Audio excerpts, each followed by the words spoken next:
आज की क्लास में हम प्रश्नमाला नंबर 2 वास्तविक संख्याएं या रियल नंबर स्टार्ट करेंगे। इस प्रश्नमाला को स्टार्ट करने से पहले हम थोड़ा बेसिक पढ़ लेते हैं ताकि जिन बच्चों का थोड़ा बेसिक वीक है उनको इस प्रश्नमाला को समझने में आगे कोई प्रॉब्लम ना आए और जिन बच्चों का बेसिक अच्छा है उनका रिवीजन हो जाए। तो चलो स्टार्ट करते हैं कि जो वास्तविक संख्याएं हैं वो क्या होती है। जो वास्तविक संख्याएं होती है अपनी वो परिमेय संख्या और अपरिमेय संख्या से मिलकर बनी होती है। जो परिमेय संख्याएं होती है वो भिन्नात्मक संख्याएं और पूर्णांक संख्याओं से मिलकर बनी होती है। जो पूर्णांक संख्याएं होती है उनको अपन वापस दो पार्ट्स में विभाजित कर सकते हैं, ऋणात्मक पूर्णांक संख्याएं और पूर्ण संख्याएं। जो पूर्ण संख्याएं होती है वो प्राकृत संख्याओं और शून्य से मिलकर बनी होती है। ये हुआ अपना बेसिक फ्लो चार्ट। आइए हम अब वन बाय वन करके इनको डिस्कस करते हैं। तो चलो देखते हैं। पहला आता है शून्य। शून्य को तो हम सब जानते ही हैं, ठीक है। अब प्राकृत संख्याएं क्या होती है? वे सभी संख्याएं जो काउंटिंग में यूज आती है, जैसे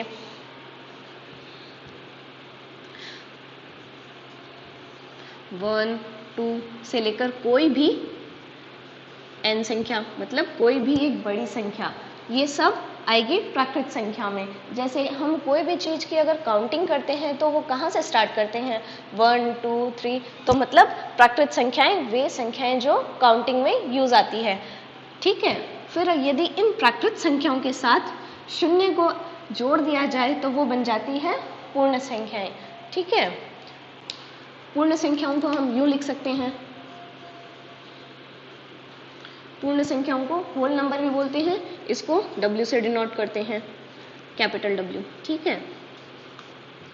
तो 0, फिर ये प्राकृत संख्याएं 1 से लेकर n तक। फिर आगे बढ़ते हैं।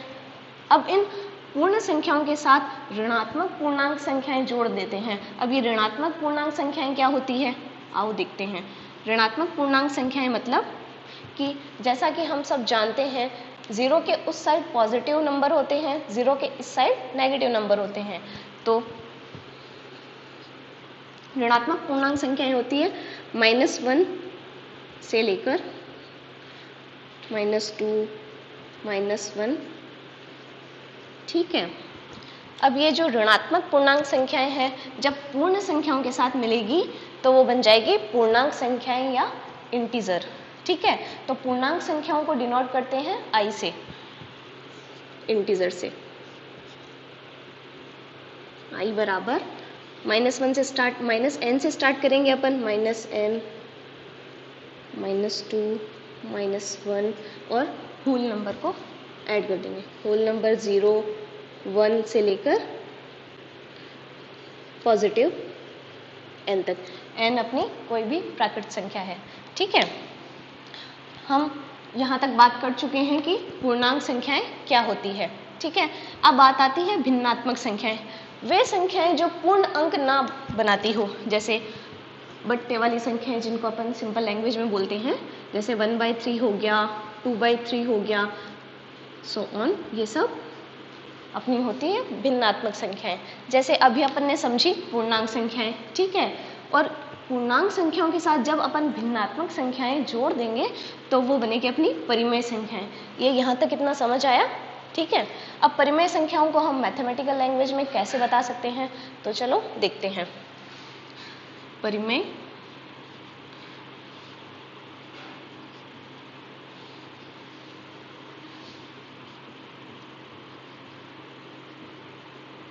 संख्याएं, जो परिमेय संख्याएं होती है वे संख्याएं जिनको P/Q की फॉर्म में लिखा जा सकता है। अब यहाँ पे जो इसकी शर्त है कि जो Q है वो 0 नहीं होना चाहिए और जो P और Q है वो असहभाज्य संख्या होनी चाहिए।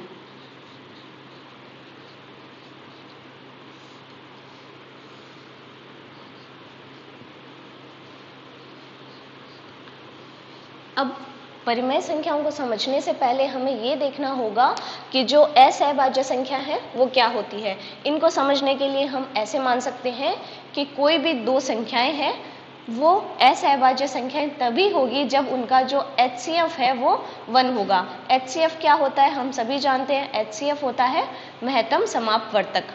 जैसे इनको हम एग्जाम्पल के थ्रू लेते हैं, जैसे कोई भी सिंपल से सिंपल अपन संख्या लेते हैं 2 और 3।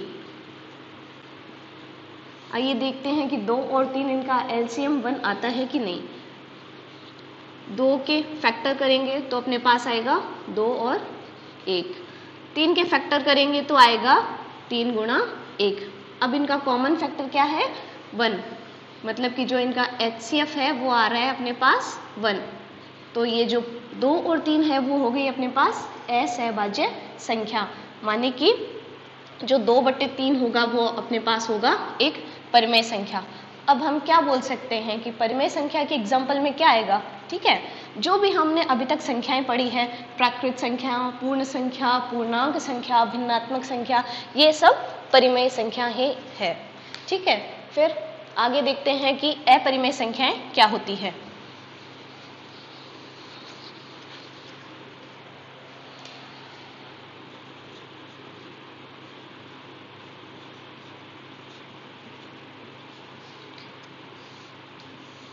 जो हमने अभी परिमेय संख्याएं पढ़ी है ये जस्ट उसका उल्टा है।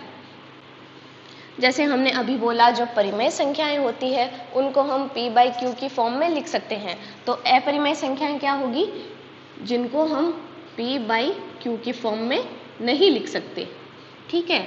अब इनका एग्जाम्पल क्या होगा, जैसे एग्जाम्पल के तौर पे हम देखते हैं अपरिमेय संख्या में आएगी √2 हो गया, √3 हो गया, पाई हो गया, ये सब इसके अपरिमेय संख्या के एग्जाम्पल आएंगे।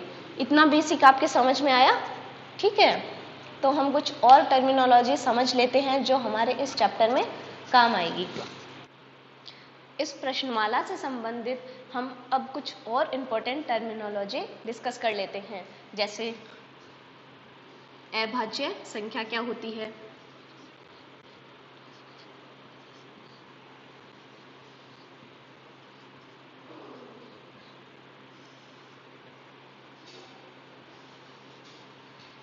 अभाज्य संख्याएं वे संख्याएं होती है जिनमें केवल स्वयं का और एक का भाग जाता है। एग्जाम्पल के तौर पे हम देख सकते हैं जैसे 2, 3, 5, 7 ऐसी संख्याएं, ठीक है।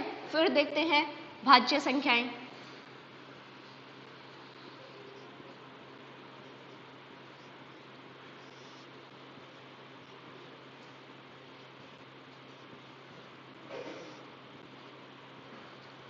भाज्य संख्याएं वे संख्याएं होती है जिनमें एक और स्वयं के अलावा अन्य संख्याओं का भी भाग जाता है। जैसे एग्जाम्पल पे हम लिख सकते हैं 4, 6, 8, 9। जैसे 4 में 2 का भी भाग जाता है, 6 के अंदर 3 का, 2 का, 8 में 2 का, 9 के अंदर 3 का। तो ये संख्याएं अपनी भाज्य संख्याएं होती है। फिर देखते हैं अपन सम संख्याएं।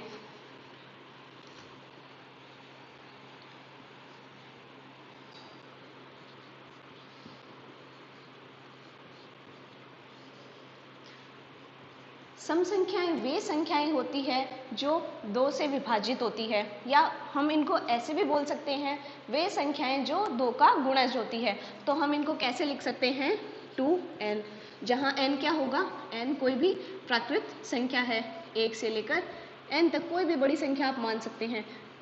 जो हमने अभी थोड़ी देर पहले डिस्कस किया ही था कि प्राकृत संख्याएं क्या होती है। फिर देखते हैं अपन विषम संख्या।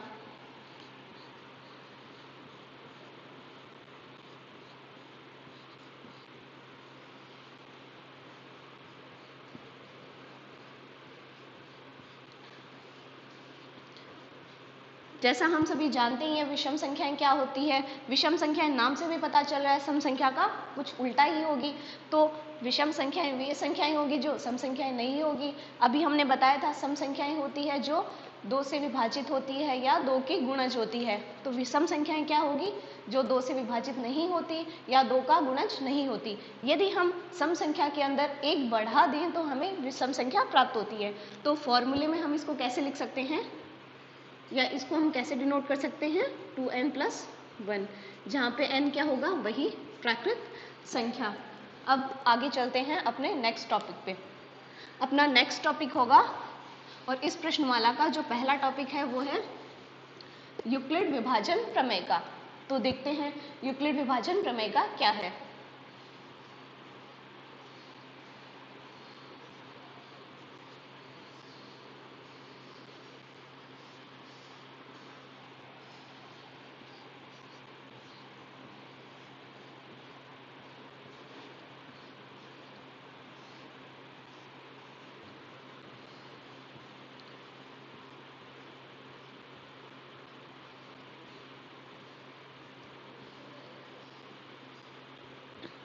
यूक्लिड विभाजन प्रमेयिका को स्टार्ट करने से पहले हम देख लेते हैं कि ये प्रमेयिका होती क्या है, ये किसको बोलते हैं। प्रमेयिका का मतलब होता है कोई भी प्रूव्ड स्टेटमेंट या सिद्ध कथन जिसका उपयोग हम किसी अन्य कथन को सिद्ध करने के लिए करते हैं या फिर किसी फॉर्मूले को डिराइव करने के लिए करते हैं। तो हम अब पढ़ेंगे कि यूक्लिड विभाजन प्रमेयिका क्या है, यानी कि इसका कथन जो प्रूव कथन है वो क्या है। यूक्लिड विभाजन प्रमेयिका बोलती है यदि a और b कोई धनात्मक पूर्णांक है, जैसे हमने लिख दिया a और b हमारे पास कोई धनात्मक पूर्णांक है,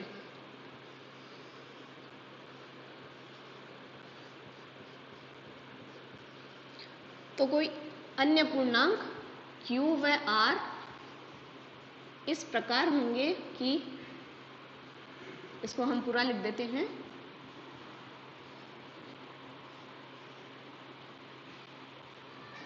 इस प्रकार होंगे कि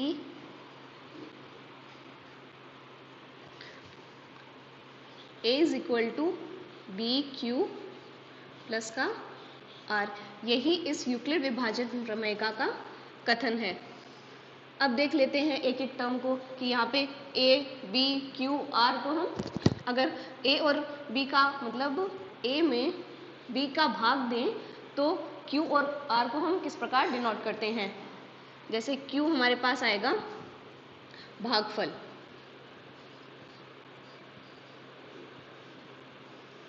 और जो r आएगा वो आएगा हमारे पास शेषफल,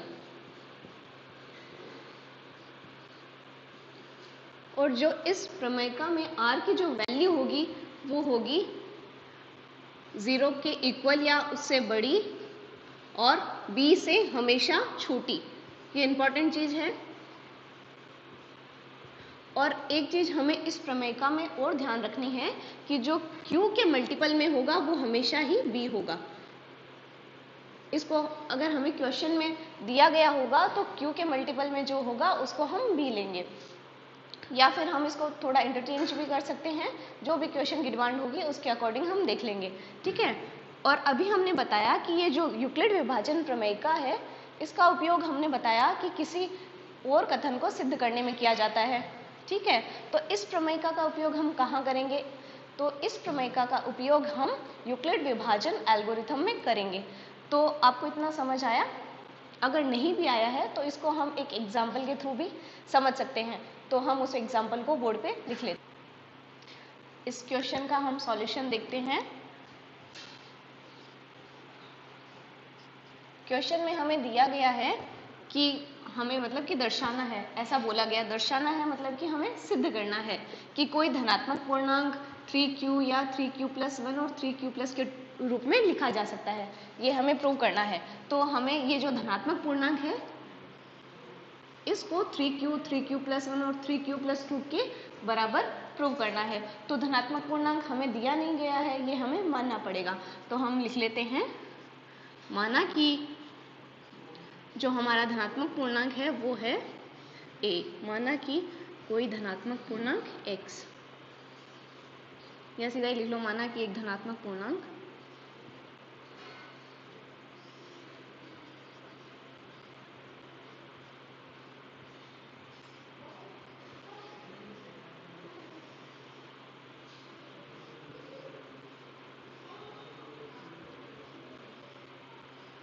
माना कि कोई धनात्मक पूर्णांक है a। अब देखो q के मल्टीप्लाई में हमें दे रखा है 3, तो हमारा v क्या हो जाएगा 3, v बराबर 3। अब हमारे पास a है, b है और हमें प्रूव करना है इसको इसके इक्वल। तो हम क्या करेंगे, यूक्लिड विभाजन प्रमेय का लगा देंगे। तो लिखा यूक्लिड ए व बी पर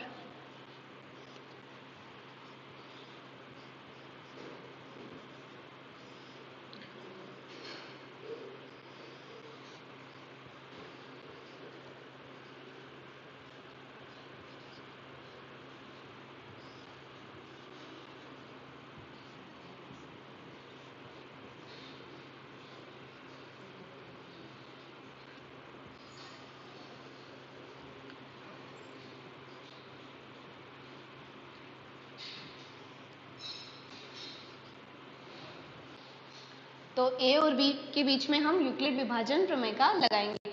यूक्लिड विभाजन प्रमेय का स्टेटमेंट क्या था, a is equal to B Q plus का r। अब देखो हमारे पास a की वैल्यू है, मतलब कि a हमने माना है, b की वैल्यू हमने क्वेश्चन से उठा ली, r की वैल्यू अभी हम देखते हैं। r की वैल्यू क्या थी, हमने बताया था अभी जब यूक्लिड विभाजन प्रमेय का हमने समझाई थी, जो r की वैल्यू होती है वो होती है, जैसे r की वैल्यू होती है 0 के बराबर या बड़ी और b से हमेशा छोटी। b की वैल्यू हमारे पास इस क्वेश्चन में है 3, तो r की वैल्यू हमारे पास क्या क्या आएगी, 0 आएगी, क्योंकि यहाँ पे इक्वल का साइन है। फिर आएगी 0 के बाद में 1 2 3 हम नहीं लेंगे, 3 हम इसलिए नहीं लेंगे क्योंकि यहाँ पे इक्वल का साइन नहीं है, तो हमारे पास r की वैल्यू 3 आएगी, 0 1 और 2। तो अब इस r की वैल्यू को हम इस इक्वेशन में रख देंगे।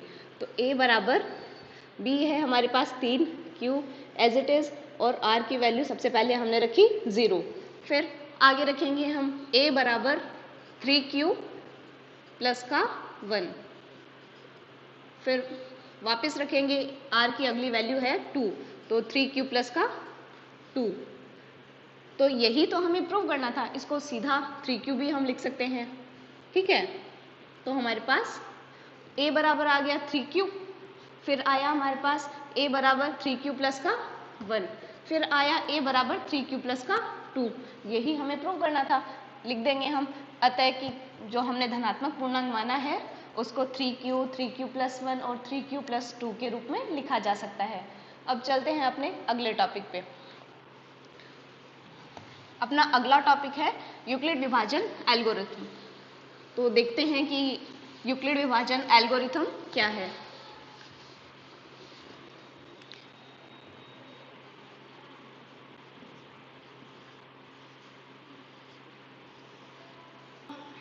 यूक्लिड विभाजन एल्गोरिथम है, इसके अंदर हम देखते हैं कि जो एल्गोरिथम है इसको क्या कहते हैं, मतलब कि एल्गोरिथम का मतलब क्या होता है। जो एल्गोरिथम है इसको आपके लेवल पे हम यूँ समझ सकते हैं कि जो भी हमारी मैथमेटिकल प्रॉब्लम होती है या गणितीय समस्या होती है उसको चरणबद्ध तरीके से हम कैसे हल कर सकते हैं। तो हमें इतना पता चल गया कि ये जो एल्गोरिथम आ रहा है मतलब कि इसमें स्टेप्स होंगे, ठीक है।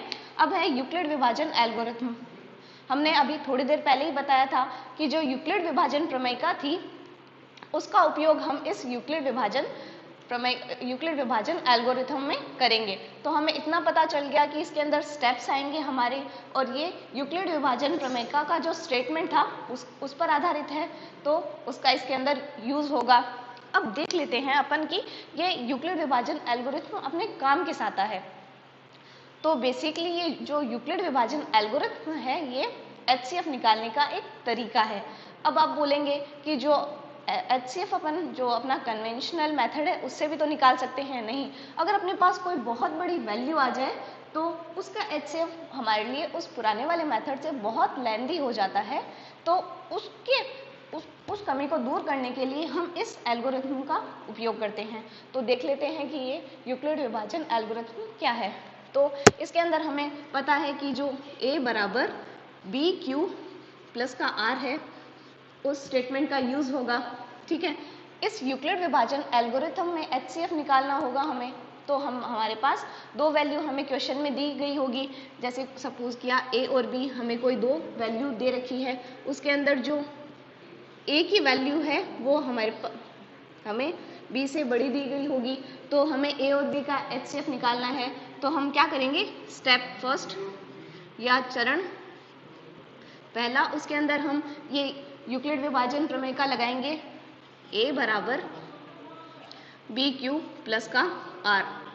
अब हम क्या करेंगे, जो हमारे पास r की वैल्यू है वो यहाँ पे नॉट इक्वल टू 0 है। यदि r की वैल्यू 0 नहीं है तो हम अगले स्टेप में फिर से ये यूक्लिड विभाजन प्रमेय का है वो लगाएंगे। तो स्टेप 2 लिखेंगे, फिर वही जो इस बार हम इस स्टेप में हम क्या करेंगे, जो b और r है उनके मध्य यूक्लिड विभाजन प्रमेय का लगाएंगे। तो इधर क्या आ जाएगा हमारे पास b, इधर आएगा आर क्यू, और इधर मान लिया कि कोई भी अपने पास शेषफल आ रहा है R1।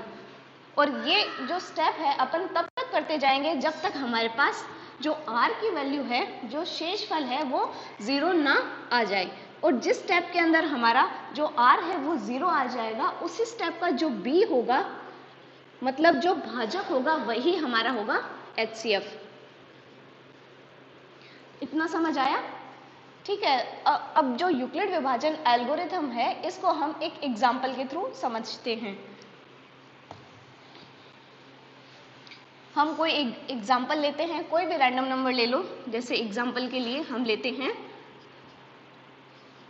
210 और 55। अब हमें देखते ही पता चल रहा है जो 55 है वो बड़ा है, जो 210 है वो बड़ा है, 55 छोटा है। तो हम लिख देंगे कि अतः यूक्लिड विभाजन प्रमेय का उपयोग करने पर, या यूक्लिड विभाजन प्रमेय का प्रयुक्त करने पर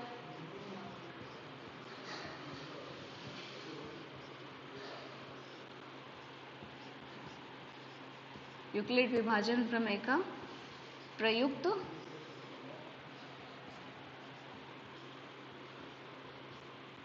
इसके अंदर हम क्या करेंगे कि जब करने पर, अब हमने 210 को इधर लिखा क्योंकि हमारे पास फॉर्मूला क्या है, a बराबर बी क्यू प्लस का r। a हमने माना है 210 क्योंकि ये बड़ी वैल्यू है, b है 55, q as it is plus का r। अब हमें क्या करना है, 210 के अंदर 55 का भाग देना है। तो क्या आएगा, 210 बराबर 55 का भाग 210 में 3 बार जाएगा क्योंकि 165 उसके बाद में जाएगा नहीं, तो हमारे पास आगे शेषफल बचेगा 45। तो r हमने रख दिया 45। अब हमारे पास जो r की वैल्यू आ रही है वो 45 आ रही है, मतलब कि जो r है वो 0 नहीं है, मतलब कि जो शेषफल है, शेषफल हमारे पास है 45, ये 0 नहीं है। अतः अब हम क्या करेंगे, 55 और 45 के बीच में जो यूक्लिड विभाजन प्रमेय का है वो लगाएंगे। अतः लिख देंगे 55 और 45 के बीच, वापस यही स्टेटमेंट आएगा कि यूक्लिड विभाजन 45 के बीच, यही यूक्लिड विभाजन प्रमेय का प्रयुक्त करने पर। तो इधर 55 बड़ा है इसलिए 55, 45 सिर्फ एक बार जाएगा, 1 प्लस 45 में से 45 को 55 में से घटाएंगे तो बचेगा 10। इस बार देखो r की वैल्यू फिर 0 नहीं है, तो जो शेषफल है वो हमारा फिर से 0 नहीं है।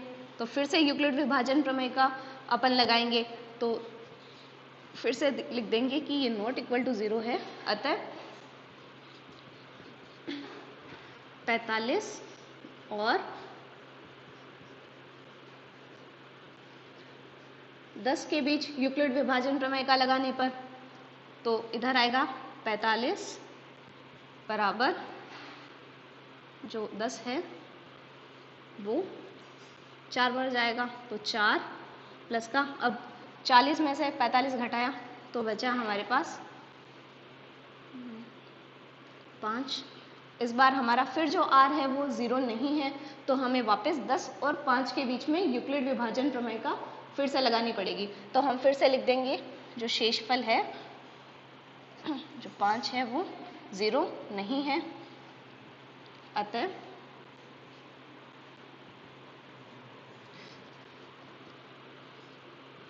10 में 5 के मध्य यूक्लिड विभाजन प्रमेय का प्रयोग करने पर इधर आएगा हमारा 10, 2 बार जाएगा तो आ गया हमारा वापस 10 प्लस इस बार आ गया हमारा 0, तो हमारा R 0 आ गया। तो इस स्टेप के अंदर हमारा R 0 हो रहा है, मतलब जो B की वैल्यू होगी वही 210 और 55 का HCF होगा और यही हमारा आंसर है। तो ठीक है, अब 210 और 55 का जो HCF था वो आ गया हमारे पास 5। इसके बाद में हम प्रश्नमाला 2.1 अगले वीडियो में स्टार्ट करेंगे।